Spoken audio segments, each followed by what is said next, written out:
Work hard like every waking hour. That's the thing I would say, particularly if you're starting a company. Most of the difference between people that succeed and people that don't is the people that don't give up. They give up sooner than the people that succeed. And you have to be passionate about it because it's so difficult. I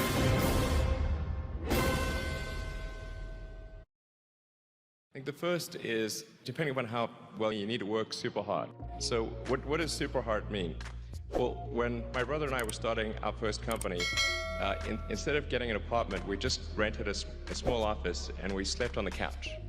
And we showered at the YMCA, and we had just one computer. So the website was up during the day, and I was coding at night.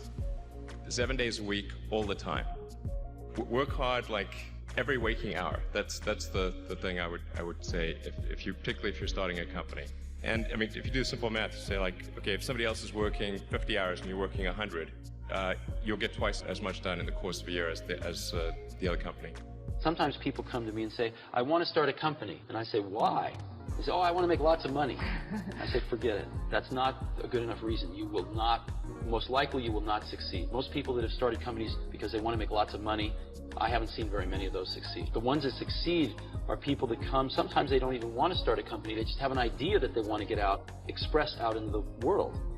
And oftentimes they have to start a company because nobody else will listen to them. If you're a new company, I mean, unless it's like some new industry or new market that, if it's an untapped market, then you have more ability to, the standard is lower for your product or service. But if you're entering anything where there's an existing marketplace against large entrenched competitors, then your product or service needs to be much better than theirs. It can't be a little bit better, because then you put yourself in the shoes of the consumer and they say, why would you buy it as a consumer? You're always going to buy the trusted brand unless there's a big difference. So a lot of times, entrepreneur will come up with something which is only slightly better. And it can't just be slightly better. It's got to be a lot better. The other thing I'd say is, if you're creating a company or if you're joining a company, the most important thing is to attract great people. So either join a group that's amazing, that you really respect, or if you're building a company, you've got to gather great people. I mean, all a company is a group of people that have gathered together to create a product or service. And so depending upon how talented and hardworking that group is, and the degree to which they're focused cohesively in a good direction, that will determine the success of the company. So do everything you can to gather great people if you're creating a company. Then I'd say focus on signal over noise. A lot of companies get confused. They spend money on things that don't actually make the product better. So for example, at Tesla, we've never spent any money on advertising. We put all of the money into R&D and manufacturing and design to try to make the car as good as possible. And that's the way to go. So for any given company, just keep thinking about, are these efforts that people are expending, are they resulting in a better product or service? And if they're not, stop those efforts. And then I think that the final thing I would encourage you to do is, now is the time to take risk. You don't have kids, but as you get older, your obligations increase. And once you have a family, you start taking risks not just for yourself, but for your family as well. It gets much harder to do things that might not work out. So now is the time to do that before you have those obligations. So I would encourage you to take risks now. Do something bold. You won't regret it. The most important thing, though, I think, is that if you're going to start something new, you have to feel passionate about it, because it's really hard. It's so hard to start a company. You have to work so hard that if you're not passionate about it, you'll give up. And most of the difference between people that succeed and people that don't is the people that don't give up. They give up sooner than the people that succeed. And you have to be passionate about it because it's so difficult. People say you have to have a lot of passion for what you're doing, and it's totally true. And the reason is because it's so hard that if you don't, any rational person would give up. It's really hard, and you have to do it over a sustained period of time. So if you don't love it, if you're not having fun doing it and you don't really love it, you're going to give up.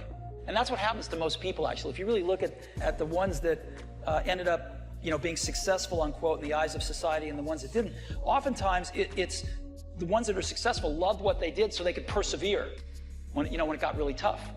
And the ones that didn't love it quit because they're sane. Right? Who would want to put up with this stuff if you don't love it?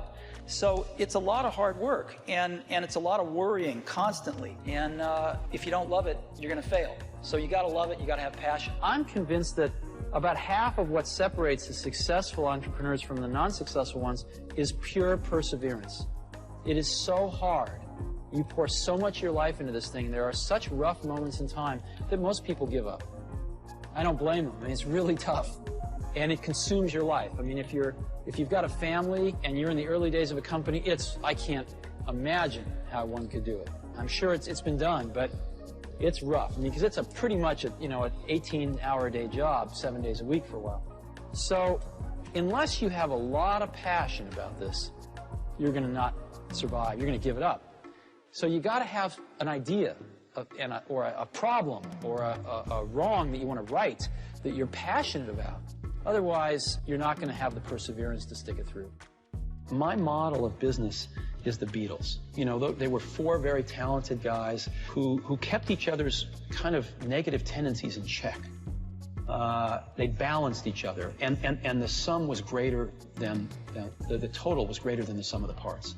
And that's how I see business. You know, great things in business are never done by one person. They're done by a team of people, and we've got that here at Pixar, and we've got that at Apple as well. And so that's what lets me do this.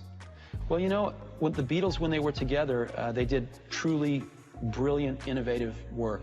And when they split up, they did good work, but it was never the same. And I see business that way too. It's really always a team.